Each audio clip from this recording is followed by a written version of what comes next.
So check this. Have you guys ever heard of BatSquatch?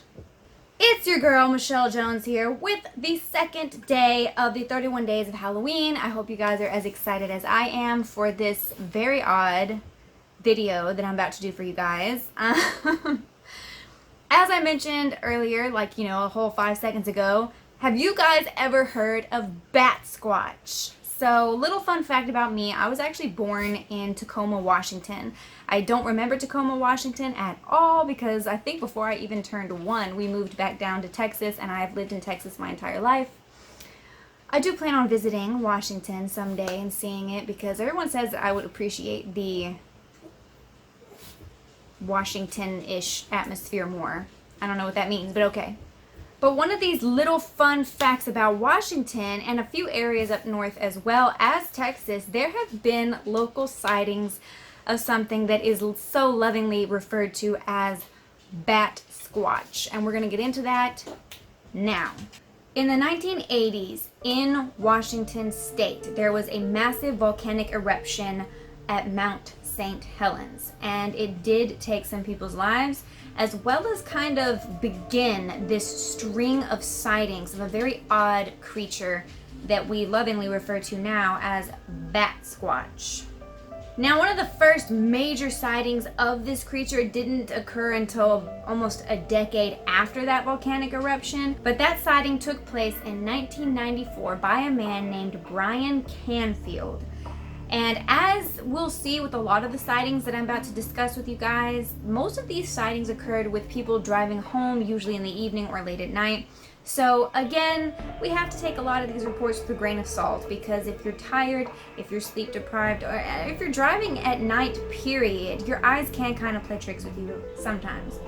So in 1994, a man named Brian Canfield was driving home in the later part of the evening when he began experiencing major issues with his vehicle, which is basically a nice way of saying that it crashed on him in the middle of the road, which is definitely not something you want to experience when you live out in the middle of nowhere at night. But as soon as his vehicle stalled and pretty much died in the middle of the road, Brian noticed this giant object kind of descending down in front of his vehicle and landing in front of him in the headlights. Now, according to Canfield, this creature was about 9 feet tall, and when it spread its wings out, he said that the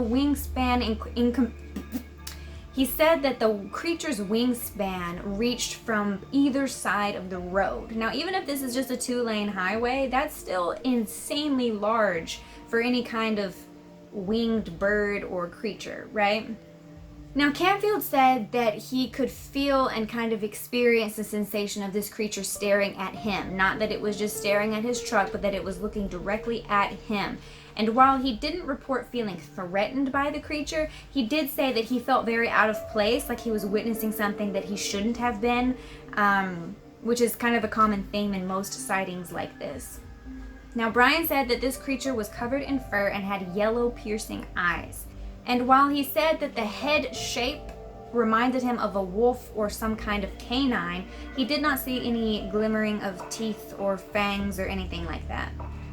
Now, while this encounter only lasted for probably a few minutes, Brian said that before he knew it, this creature took flight, and the force of it taking off flight actually caused his truck to rock. I think it was a truck, pretty sure it was a truck. Caused it to kind of rock back and forth, so that's a lot of force to get this creature back up in the air. He also made mention at the last moment that the creature took off towards Mount Rainier, which is interesting because whenever I was going through some of my baby photos a long time ago, I noticed that there was a picture of me and my sister when we were very tiny and I was still a baby, and my parents had taken us up to Mount Rainier. So Rainier, however you say it. So I thought that was kind of interesting. Now, I mentioned that I was born in Tacoma, right? Well, there was another sighting of this creature in Tacoma in 2011. If I could talk today, that would be fantastic. Where a family actually observed 2 gigantic bat-like creatures, not just one. Now, the descriptions of these creatures differed from that of Canfield's. The family mentioned that there was no fur on these bat-like looking creatures, but that they had dark gray skin. And the parents said that these creatures were emitting some kind of sound like that of a, and I quote, jungle monkey or bird. So it was a very high-pitched kind of screeching noise. And these two creatures were definitely smaller than the one Canfield described, with only a wingspan of about 4 feet for each creature, which is still pretty sizable.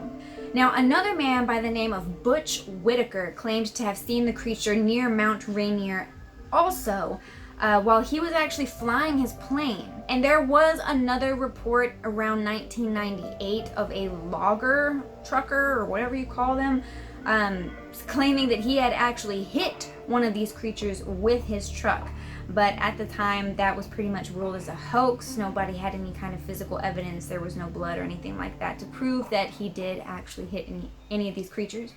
Now, if we go down towards the south of the country, the U.S., we hit Mount Shasta in California. And in 2009, 2 men were out hiking near Mount Shasta, if I'm saying that right, and they claimed to have seen a bat-like creature with a humanoid body as well. Fun. But their claim was even more outrageous than Canfield's. These 2 men said that they saw this creature come out of a gigantic crevice in the side of the mountain, and they guesstimated that the wingspan of this creature was 50 feet. I'm thinking that would be really hard to miss, but you never know. Now let's jump over to Wisconsin for a second. In 2006, in Wisconsin, there was a sighting reported by a father and son duo who were driving home in the evening after a music rehearsal. The son was reported to be driving the truck down specifically Briggs Road. I'm not entirely sure where that is geographically. Y'all can go ahead and look that up if you want to go hunt BatSquatch. But anyway, they mentioned that they were driving down Briggs Road, and as soon as they passed this giant privately owned shooting range, this creature came out of the trees, or kind of swooped down at them, and the wingspan was wide enough to where it completely blacked out their windshield to where they could not see while driving. And both of them mentioned that as their eyes focused on what the creature was, they made out a pair of huge wings spanning, they guesstimated, between 10 to 12 feet wide. And they did mention that this creature had a very distinctly humanoid body shape. They also mentioned that the creature had, again, with the wolf-like or canine-like face, and they did say that they saw very sharp fangs and pointed ears, which reminds you of a bat. They also mentioned that as this creature was flying over the vehicle, they could see tiny little clawed feet on the bottom, and they also mentioned that they could see the creature's rib cage. They had a very defined rib cage. Possibly it was starving to death or something like that, but some bats do look very skinny and kind of sickly looking too, so I don't know, maybe that's just a bat-like feature. Now, these 2 men from Wisconsin also experienced the high-frequency sound that family had mentioned back in Tacoma, and they said it was to the point where they almost immediately became physically ill after hearing this sound. Both father and son ended up throwing up for several hours that night, especially when they got home. They were just ill. They were not feeling well at all. What's interesting about that is that there have been studies conducted that state that certain sound frequencies can actually physically affect humans to the point of making them ill and damaging us physically, which is kind of terrifying if you think about it. Now, in that same area of Wisconsin in 2005, a man that we'll call Bill began to hear a large animal, or what he could guess was a large animal, walking across his roof at night when he was in bed. Now, he said that this occurred several times, but around the same time, one of his other friends, Jim, began having experiences as well. Not to mention their entire town kept coming up with complaints of missing pets. Their pets would just go missing in the night, which is definitely why I don't leave my babies outside at night, because shit like this just terrifies me. But Jim had his very own experience at night. He said that as he was out on his back porch having a smoke, it was kind of late at night, he started hearing these rustling in the trees kind of across from his yard. And he said that he started across the yard to go to investigate the rustling trees. And as he got there, this giant creature with wings kind of swooped across the yard, landed on his garage, ran across the garage, and then took off into the air. I don't know about you guys, but that would have freaked me the hell out. And Bill also said that he had an experience with this creature, but his description of the creature was very different from what most people view BatSquatch as. So Bill observed the creature at night, and he said that this creature did have wings, about a 5 feet wingspan or so. And he stated that the creature did not look bat-like to him, but rather it moved very sneakily. And he literally described it as looking like the creature Gollum from Lord of the Rings, that kind of way that Gollum walks and moves. He also said that this creature was hairless, had kind of a dark grayish skin, and had very large hands and feet, just like Gollum. So could this be the same creature? Is this a different creature? We're not entirely sure, but they do both have wings. Let's hop over to Pennsylvania. In 2011, a driver was driving home at night when they spotted this very large creature kind of hunched down in the road. I think it was kind of towards the side of the road because there was no threat of hitting it. Now, as the driver approached the creature raised up on its hind legs, leapt across the road. The driver mentioned that the creature appeared to be about 8 feet tall, with very long wings pointing out of its back. He said that it had clawed forelimbs that were kind of hunched over like this. I know I look ridiculous, but just roll with me right now. And he said that it had very long, flat, pointed ears. It had light brown skin, but the skin appeared to be smooth and not furry. So we do have some very distinctive differences here between the sightings. Now, back to 2009, in Missouri, 2 people were out driving around midnight when they saw this creature flying above them. Now, my only issue with this is if I'm driving at night, I can't see shit above me. The only thing I can see is like little blinky airplane lights, the stars, maybe the moon. I can't see if there's birds flying around or bats flying around above me, so I'm not entirely sure if I believe this story, but it could be possible. But anyway, these 2 people in Missouri in 2009 said they were driving around about midnight when they saw this giant creature flying above them. They said that it appeared to be following their car. They pumped the car up to 40 miles per hour, which again is not that fast, but when it comes to like an animal keeping speed with you, that's pretty fast. And they said that this creature kept pace with them the entire time. They did not get any closer look to it than that though, and they really weren't able to describe what it looked like. So what was it? Not sure. Let's jump back up to 2011. In Chicago, of all places, a married couple stopped on a road trip to take some photos of a local Native American landmark, but they didn't see anything odd at the time. Once they got home and they developed their photos, they were looking through the photos and they noticed this very odd shape in the background of one of their photos. Looking a little bit closer, some experts say that this appears to be a large bat-like creature with very long hind legs in the photo, which this could have been an isolated incident. However, in that same region, in a neighborhood called University Park, again, I'm not entirely sure where that is in Chicago, but in that neighborhood, there were several groups of students who claimed to see a creature very similar to that take off from the ground when they were outside. The students claimed that the creature had glowing red eyes and was human-sized, but they described it more looking like an oversized sugar glider or some kind of marsupial, not a human. There have also been sightings of similar bat-like humanoid creatures in Texas and in Mexico, specifically in Chihuahua, Mexico, in the 2000s. Okay, let's break down the theories, shall we? There are several different theories on what this creature could be. Mass hallucination, But other than that, there's some people saying that this is a misidentification of Mothman. The Mothman myth has been around for a very long time, and some people are thinking that this creature is just another representation of that creature.